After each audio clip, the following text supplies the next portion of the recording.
যুবসাথী যা হওয়ার কথা ছিল পরে অগস্ট মাস থেকে, সেই যুবসাথী উনি এগিয়ে নিয়ে এলেন এপ্রিল থেকে, এবং তার জন্য নাকি ক্যাম্প করতে হবে।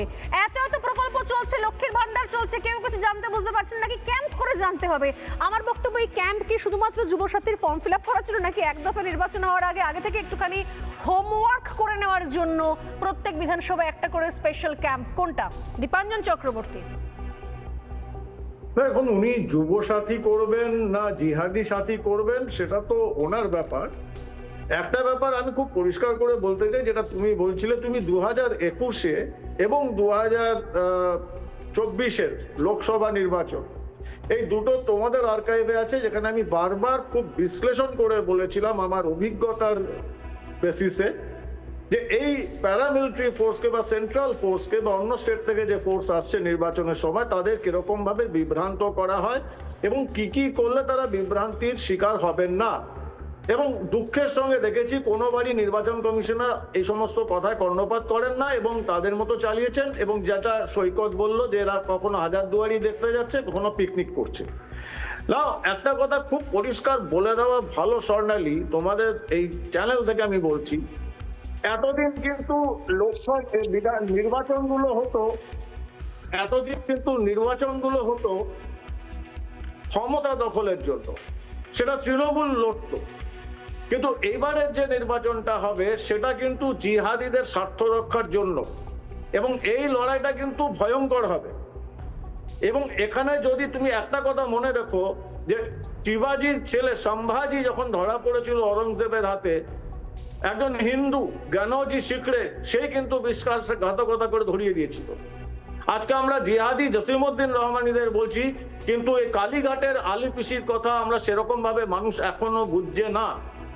কারণ এই যে নির্বাচন হবে, রক্তগঙ্গা বইবে। এই যে উনি বলছেন খেলা হবে খেলা হবে খেলা হবে, আমরাও বলছি এবার আমরাও খেলব। আমরা জানি না এই খেলার পরে আমাদের মধ্যে কজন এই মাঠে থাকবে, আমরা তো অনেকেই থাকবো না, কিন্তু এই খেলা আমাদের জিততে হবে, না হলে বাঙালিরা ধ্বংস হয়ে যাবে, হিন্দু সমাজ, সনাতনী সমাজ ধ্বংস হবে। আমাদের ফিরিয়ে আনতে হবে বাংলাকে। হবে, আক্রমণ করবে, এবং এটা খুব সহজ নয়। একদিনে যদি নির্বাচন করতে হয়, আমি আবার বলছি, যদি নির্বাচন কমিশন না চায়, কেন্দ্রীয় সরকার না চায়, তাহলে কিন্তু এই লড়াইটা আমাদের জন্য অসম্ভব মুশকিল হবে। তার জন্য আমরা পিছপা হব না, আমরা লড়াই লড়বো, কারণ এটা আমাদের শেষ লড়াই, শেষ ধর্মযুদ্ধ। উনি করবেন ওনার কাছে যাবতীয়, কারণ এইরকম ভারতীয় রাজনীতিতে স্বাধীনতা পরবর্তীকালে বিবেক বুদ্ধিহীন, সংবিধানের প্রতি শ্রদ্ধাহীন, আপাদমস্তক দুর্নীতিতে মোড়া এরকম রাজনৈতিকবিদ আমি আজ পর্যন্ত দেখিনি, কেউই দেখিনি। উনি কিছুই করতে পারেন না। এখনো তো ওনার উপর আক্রমণ হওয়া বাকি রয়েছে। যদি এক দফায় নির্বাচন হয়, তাহলে সেক্ষেত্রে কি হবে? তৃণমূল কংগ্রেসের কাছে সেটা চ্যালেঞ্জ হবে, নাকি বিরোধীদের কাছে চ্যালেঞ্জ? কোনটা বেশি হবে? নাকি মানুষের জন্য ভালো হবে যে এক দফার মধ্যে অ্যাটলিস্ট নিজের ভোট নিজে দিতে পারবে? হিংসা দেখো, আমি একটা কথা বলি স্বর্ণালী, দেখো স্বর্ণালী, যদি কেন্দ্রীয় সরকার সঠিকভাবে চায়, নির্বাচন কমিশন সঠিকভাবে, তারা জানেন কিরকম ভাবে কি কি পদক্ষেপ নিলে কেন্দ্রীয় বাহিনীকে এরা বিভ্রান্তির শিকার করতে পারবে না, সেটা যদি করে, তাহলে কিন্তু তৃণমূল ধুয়ে মুছে যাবে। আমি তোমাকে লিখে দিচ্ছি, আমি তোমাকে বলতে পারি, যদি নির্বাচনে কেন্দ্রীয় বাহিনী এবং নির্বাচন কমিশন সঠিকভাবে ব্যবহৃত হয়, এই তৃণমূল, তাদের জিহাদিরা ধ্বংস হয়ে যাবে, তাদের খুঁজে পাওয়া যাবে না। কারণ বাংলার সাধারণ মানুষ রুখে দাঁড়াতে শুরু করেছে, সনাতনী হিন্দু সমাজও রুখে দাঁড়াতে শুরু করেছে। এবার আমি সেই কথাটাই বলবো যেটা ওই বাবরের ছেলে হুমায়ুন কবির বলেছিল, যে ওরা 70 আমরা 30 মুর্শিদাবাদে। বাংলায় কিন্তু আমরা 70 ওরা 30।